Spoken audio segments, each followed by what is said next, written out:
Students, how are you? I hope you all are well at home. For COVID-19, your classes are closed for a long time.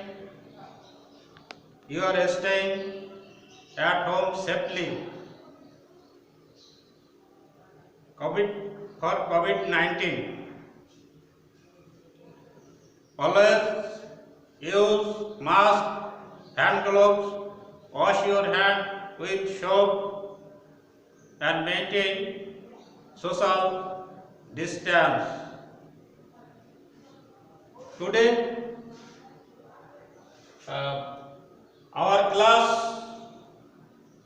is class 8, subject English, second paper, dated 11/10/2020. South Nagari Secondary School, Dumiria, Khulna. Today I shall teach you the lesson narration.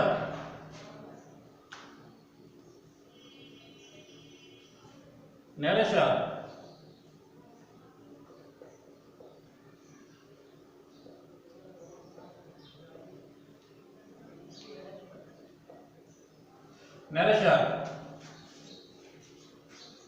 It is very hard for you to discuss in English about narration. So today I shall use Bangla.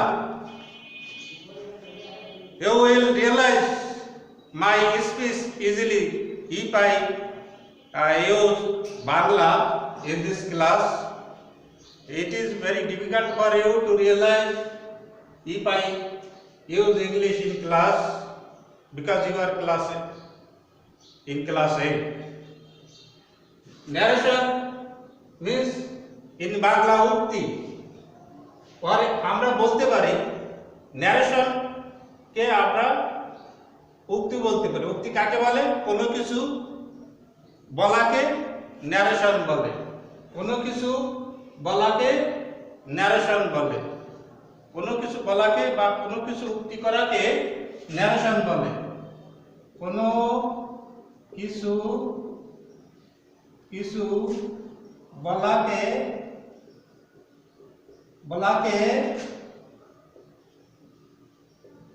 narration বলে। কোনো কিছু বলাকে বা উক্তি করাকে লিখতে পারো। উক্তি করাকে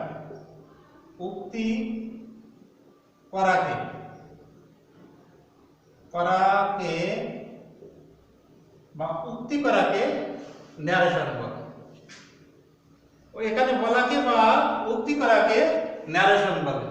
narration কয় প্রকার? How kinds of narration in English language?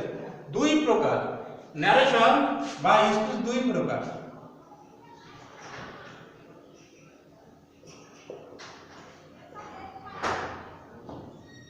দুই প্রকার। একটা হচ্ছে ডাইরেক্ট narration,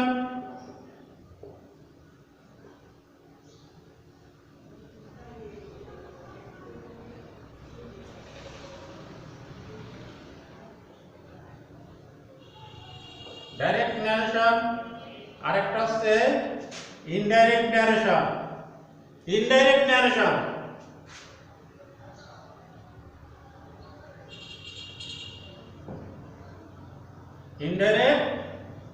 narration অর্থাৎ ডাইরেক্ট narration মানে প্রত্যক্ষ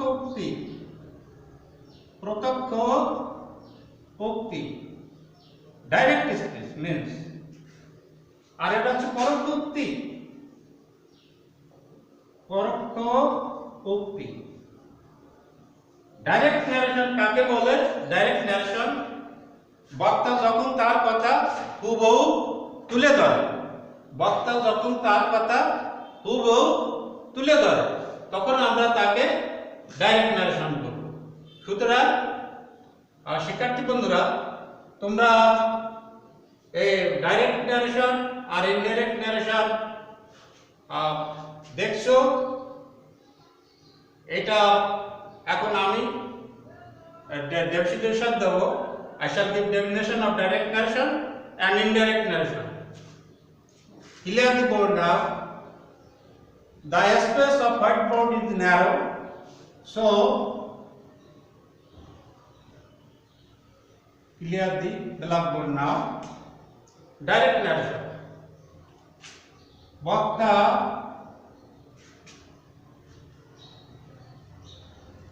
বক্তার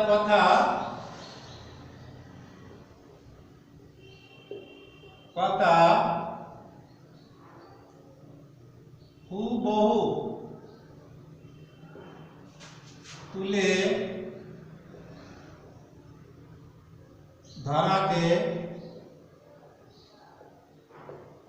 ডাইরেক্ট ন্যারেশন বলে। ডাইরেক্ট ন্যারেশন বলে। বক্তার কথা হুবহু তুলে ধরাকে ডাইরেক্ট ন্যারেশন বলে। Direct narration, example of a direct narration. Direct ন্যারেশনের একটা উদাহরণ যেমন যেমন he said I am ill now. I am ill now. এটি হচ্ছে he said I am ill now. He এখানে he সে বলছে যে I am ill now, এই কথাটা তার, I am ill now, আমি এখন পীড়িত। এটা হচ্ছে ডাইরেক্ট ন্যারেশন। এখানে সেইটা হচ্ছে রিপোর্টিং ভার্ব,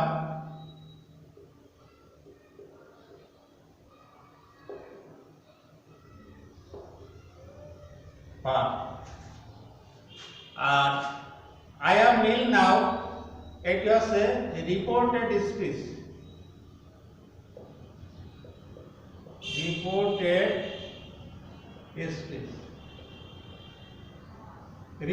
স্পিচ। তাহলে আমরা দেখলাম এখানে he said I am ill now, সে বলল আমি এখন পীড়িত। এটা হচ্ছে রিপোর্টিং ভার্ব। এখন রিপোর্টিং ভার্বের সাবজেক্ট হচ্ছে he, এবং reported speech I am ill now, I K he।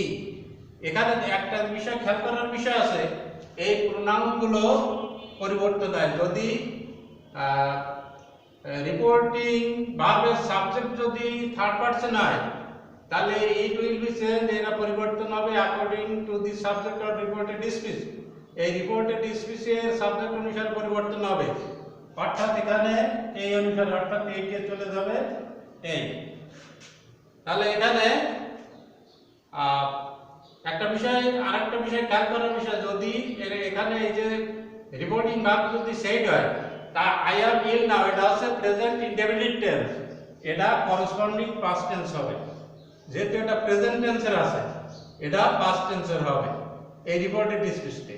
এবং যখন ইনডাইরেক্ট করা হবে তখন এখানে আরেকটা কথা খেয়াল করার বিষয় হচ্ছে যে he said, এখানে কমা, I am ill now, আমি পীড়িত, এখানে ইনভার্টেড কমা বিগিনিং মানে আরম্ভ হয়েছে এবং ইনভার্টেড কমা এন্ডিং হয়েছে, এখানে শেষ হয়েছে, স্টপ হয়েছে।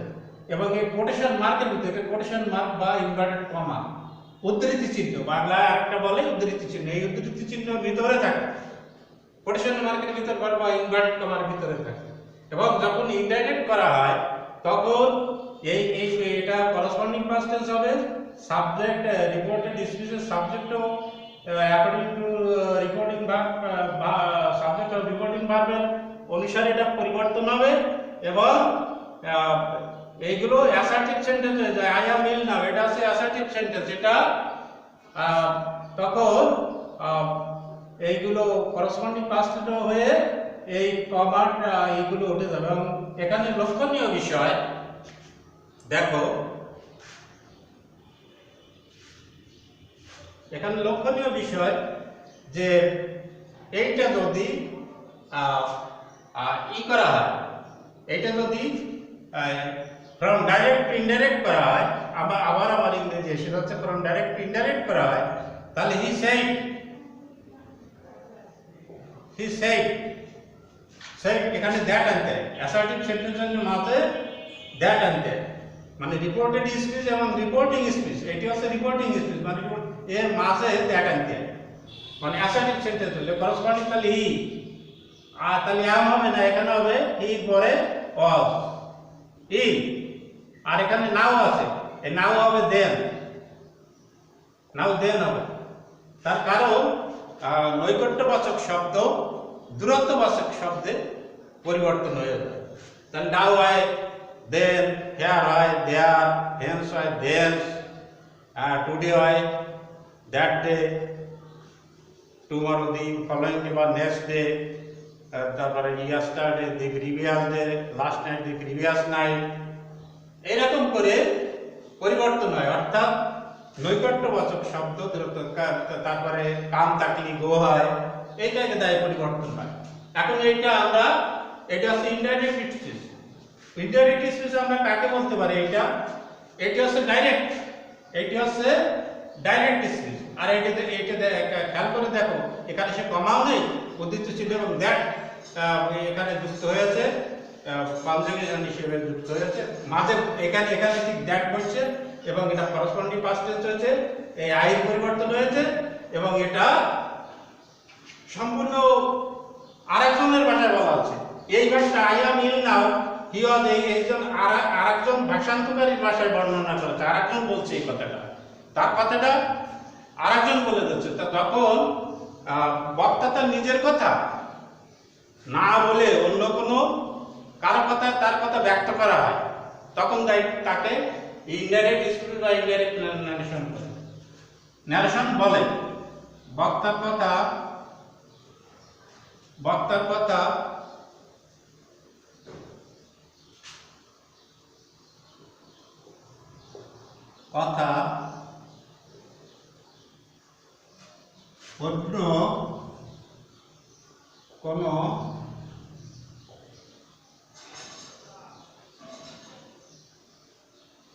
অন্য কোনো ভাষান্তরকারীর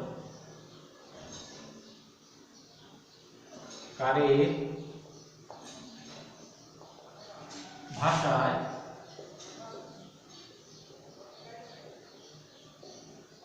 বর্ণনা করাকে ইনডাইরেক্ট ন্যারেশন বলে। ইনডাইরেক্ট ন্যারেশন বা ইনডাইরেক্ট স্পিচ বলে।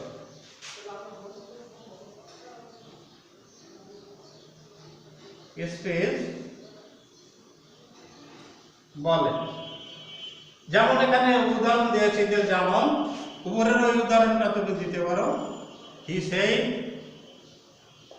said that he was there.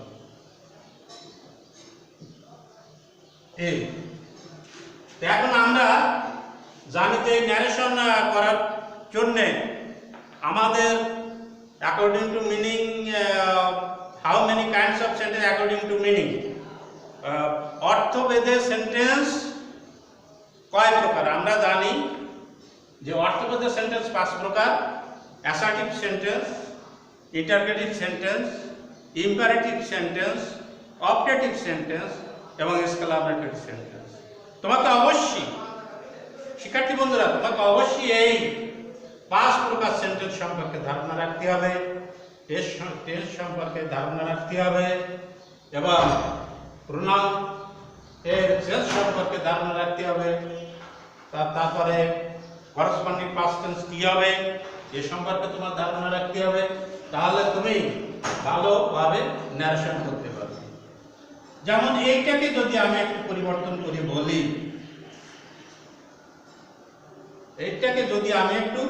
করে বলি, যেমন এখানে আছে হি সেড, আমি ধরে দিলাম, এখন এটা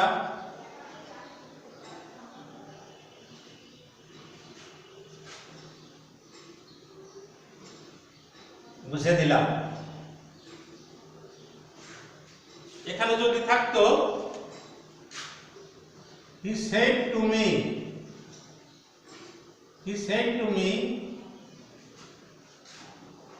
I am ill now, এখানে দেখো টু মি অবজেক্ট এসেছে, এখানে রিপোর্টিং ভার্বের এখানে এই যে রিপোর্টিং ভার্বের এই অবজেক্ট টু মি এসে গেছে, রিপোর্টিং ভার্বের সাবজেক্ট মানে স্পিকার, আর পারসন স্পোকেন টু মি যাকে বলা হচ্ছে person spoken to, he said I am ill now, he said to me I am ill now.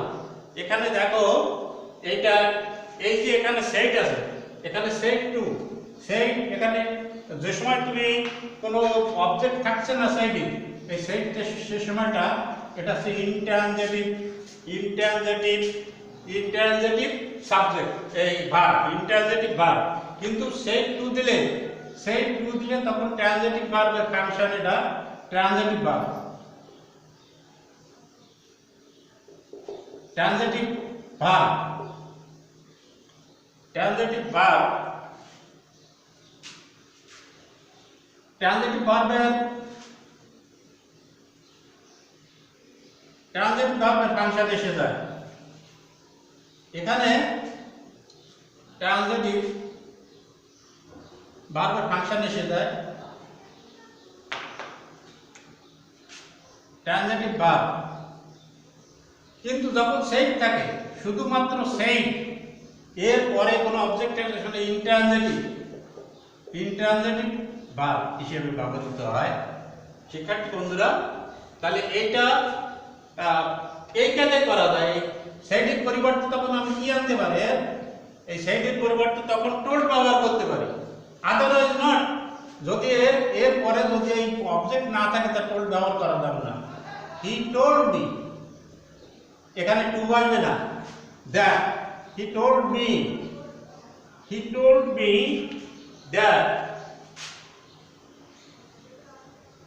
He told me that he was ill then. A told me এই কাজে আমরা করতে পারি।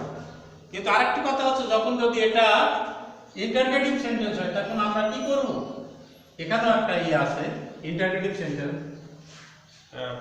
he said to me, suppose মনে করো হি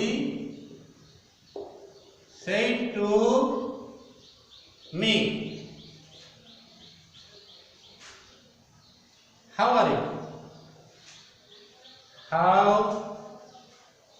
are you, how are you, তুমি কেমন আছো। এইটা আছে ইন্টারগেটিভ সেন্টেন্স, আগেরটা আছে এটা ছিল কিন্তু অ্যাসার্টিভ সেন্টেন্স, এখন এইটা আছে ইন্টারগেটিভ সেন্টেন্স এবং প্রশ্নবোধক চিহ্ন ব্যবহার করেছি, কোটেশন মার্ক আছে, ইনভার্টেড কমা আছে। তাই এওটা আমরা করার সময় এই রিপোর্টিং ভার্ব সেটকে আমরা কিসে পরিবর্তন করব, আজকে পরিবর্তন করব, এই সেটটুকে আজকে পরিবর্তন করব। আর এখানে যেহেতু কোশ্চেন ওয়ার্ড আছে, কোশ্চেন ওয়ার্ড যদি থাকে বা কোশ্চেন ওয়ার্ড হোয়াট হাউ মানে ডব্লিউএস কোশ্চেন যদি থাকে তাহলে সেটে বসে যাবে। আর যদি অক্সিলারি ভার্ব থাকে তাহলে সেখানে ইফ বা ওয়েদার মাঝে, যেরকম অ্যাসার্টিভ সেন্টেন্সের মাঝে আমরা দ্যাট নিয়ে এসেছি, এর মাঝে ইফ বা ওয়েদার হবে যদি অক্সিলারি ভার্ব দিয়ে ইন্টারগেটিভ সেন্টেন্স শুরু হয়। আর যদি কোশ্চেন ওয়ার্ড দিয়ে শুরু হয় তো সেই কোশ্চেন ওয়ার্ড ইফ বা ওয়েদার না বসিয়ে সেই কোশ্চেন ওয়ার্ডই আমরা বসাই দেব। আচ্ছা শিক্ষার্থী বন্ধুরা দেখো, তাহলে এইটা পরিবর্তন করবো। তাহলে হি আস্কড মি,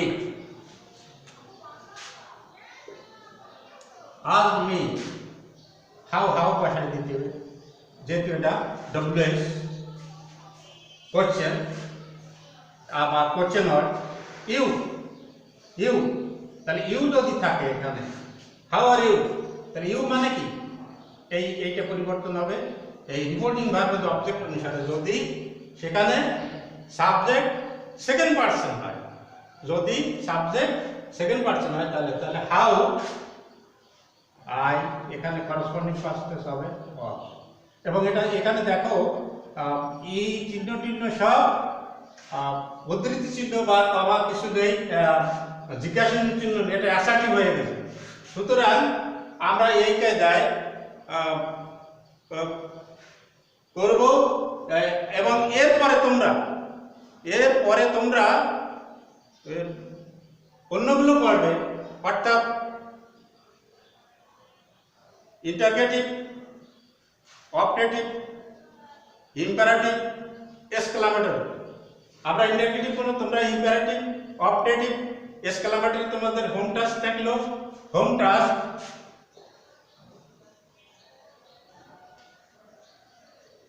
থাকলো এই ন্যারেশনের যে ইম্পারেটিভ সেন্টেন্স,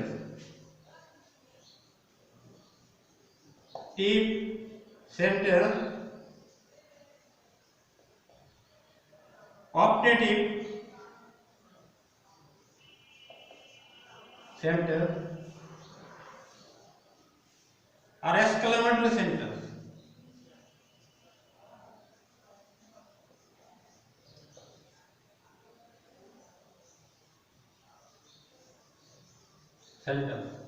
অপারেটিভ ইম্পারেটিভ আদেশ, অনুরোধ বা অনুজ্ঞা সূচক বাক্য।